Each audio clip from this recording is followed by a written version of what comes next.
Blake Walters. As far as hard plastics, I typically start up top with a spook style bait. I'm It good. just makes a knocking noise. You walk the dog by just twitching your rod as you retrieve. Get a rhythm down, and that bait will just walk across the top of the water. Moving down the column, it's called a wake bait. This is only going to dive about 3 inches if your rod tip is up, or a foot.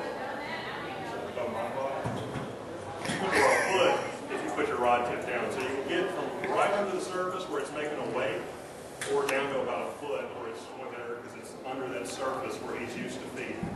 You know, it gives him a little more, I guess, aim. He has better aim in his environment instead of trying to hit something that's up out of the water. From there, if I need to go even deeper, I go to this, it's called a suspending twitch bait, a Miradyne. They're all hooked together. It's pretty basic. Like I said, I don't go crazy with colors. I get the stuff that looks like the bait. And that's pretty flashy. It's got some color, but it looks just like a little menhaden or something like that. You just let that sink to the depth. You know, you can kind of get an idea just watching it next to your boat. See how fast it's sinking. Cast it out, let it sink, and twitch it back. And you can steady roll that, you can twitch it, you can walk the dog under the water with it. You can fish that just about any way you want, you know, and you will catch fish with these. And if that doesn't work and you need to get even deeper, a sinking, this is a sinking twitch bait. It's heavier, both of these are. They're a little heavier than that last one I showed you. Those will go straight to the bottom, and you fish them the same way. A lot of times they'll get stuck in structure, but that's similar way you fish, just deep. That's it for the baits that I typically use. As far as species, the main 3 species that we would all consider inshore in this area is speckled trout, redfish, and flounder. And I would consider my skill at catching those in that order.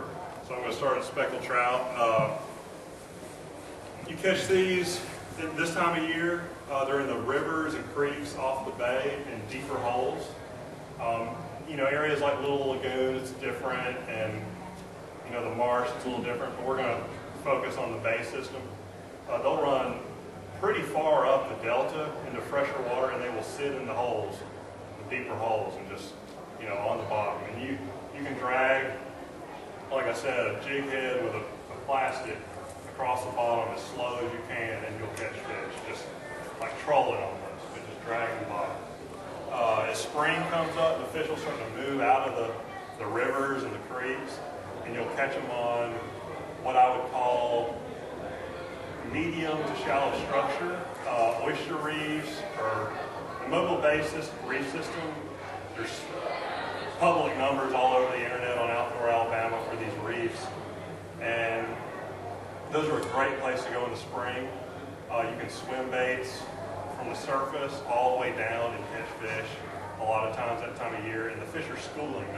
They're moving from their winter homes to their summer homes, and they're all schooled up together. So it's not unheard of to catch 30, 40 fish in a couple hours just because they're right on top of each other. That time of year, they swarm. Whereas in the winter, they just kind of all settle. They do go on feeding frenzies and school up, but a lot of times this time of year, they just lock down, and you just got to be patient and slow. In the summer, the speckled trout keep moving, and they make home to the deep oil rigs and the gas rigs in the south end of the bay and on the beaches. The fly fishing club that I'm a member of, they do a wading trip out to the beach, and they catch speckled trout out in the Gulf, you know, cruising up and down the beaches.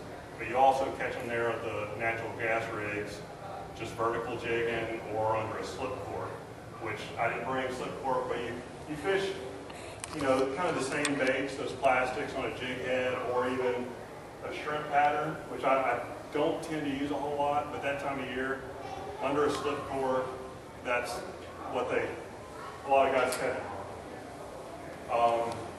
And then fall, it's kind of the reverse of spring. They're going from the Gulf, those deep rigs in the bay, back up north to the rivers. So you'll start catching them back on those same reefs and the shallow flats you were catching them on in the spring.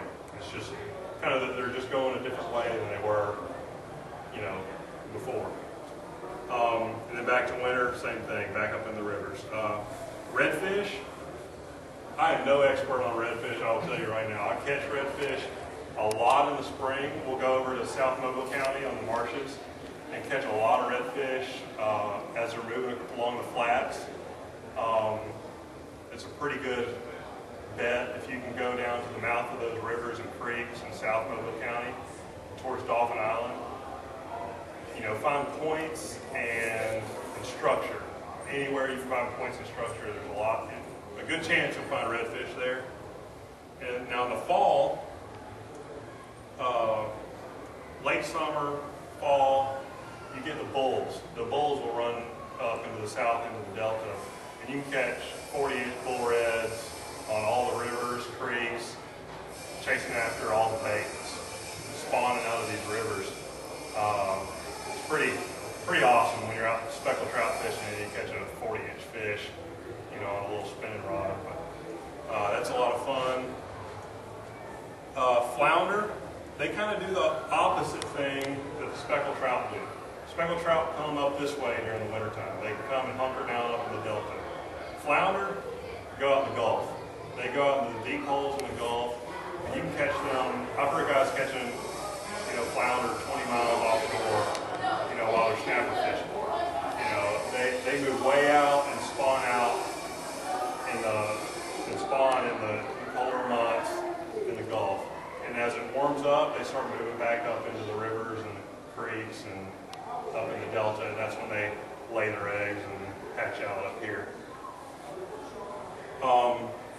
As far as where to catch all these fish, I mentioned the reefs and structure. One of my favorite places to fish is just a bunch of pilings. Pilings are structure, boats are structure, rocks are structure. You know, matching up that where they're going to be and with structure is key. You know, you think spring, you're looking for shallow flats to medium depth flats in about the 8-foot range. You want to find structure there. So there's two good reefs on the eastern shore that right around Point Clear that are in that, they match that description. So that's a great place to go that time of year to catch fish. You want to look at creek mouths. Wintertime, if you can find a creek mouth with a deep hole up in the delta, there's fish sitting there in the bottom of that deep hole. In the spring, if you find a creek mouth in 4 to 8 foot of water down in South Mobile County, there's probably going to be fish there. You know, that's speckled trout wise. You know, you got to match it up, species, where they're going to be, but structure, creek mouths, flats, grass flats. There's not a whole lot of grass flats in our area anymore. You go towards Mississippi, there's a few, and you go, you know, over towards Florida, there's a few. But Mobile Bay's grass flats, you know, are in pretty bad shape, and they're slowly coming back, and they're doing a lot to, you know, improve that. Supposedly some no motor zones in the future, but if you can find grass flats, that's a good place to go in the spring and in the fall. As far as techniques, when fishing any of these baits, I typically start at the top of where I think the fish might be. Like if it's wintertime and I know they're on the bottom, I might start swimming a bait a couple feet off the bottom and work my way down to the very bottom. In the spring and fall, I go ahead and start with the top water. You know, walking the dog. You know, you start walking the dog on the top. And all you do is, like I said, twitch, twitch, twitch, twitch, and that bait's gonna twitch and walk 6 to 7 inches back and forth. Slow rolling, you know, plastics is next. I go from that, you know, work my way down about a foot, steady, reeling something in that area until I catch fish. And once I find what depth they're at, then I start to target them. I may need to switch baits to try to find bigger fish, or, you know, if I'm only catching one here and there, I might switch to a hard plastic to see if it produces more bites. But that is pretty much all I've got.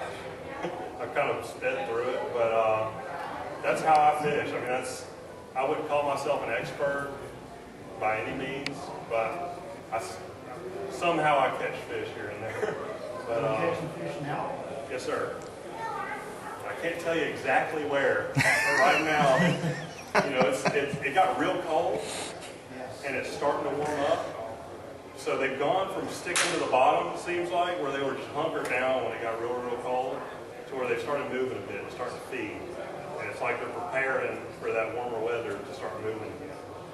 Based on what you said, up the rivers and deep holes. Up the rivers and deep holes right now, but like I said, they're starting to feed, so you may not want to be on the bottom.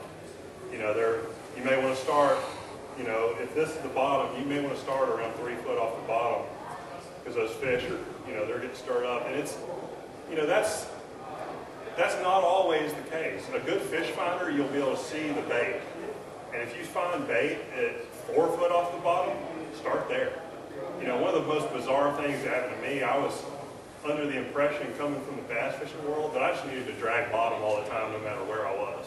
Just drag bottom, you'll catch stuff. Well, I was looking on my fish finder on my kayak one night, close to home, and I see bait fish right in the middle of the column, and under that I see these bigger blobs, and I'm like, might as well try it. So figured out what depth that was, and I literally started vertical jigging, just dropping my jig off the side and watching it. On down imaging, you can actually see your jig going up and down on the fish finder. And I watched a 3.5 pound trout come up and eat my jig on the fish finder. You know, just on watching, I said, oh, there's one, boom, you know, and he hit it. And I said, okay, so they're not glued to the bottom. I need to start working my way up. So it's always a good idea to, if you have depth finders, find where the bait is, and that's most likely where you're going to catch the fish. That's what they're after.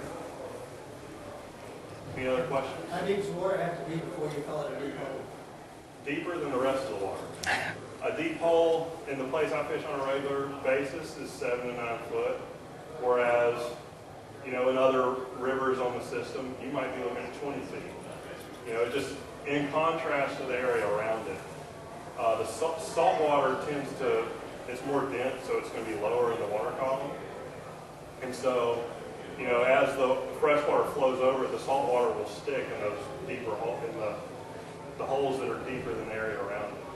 So that's, a lot of times your fish will congregate in that area versus, you know, maybe even just 1 foot difference over here.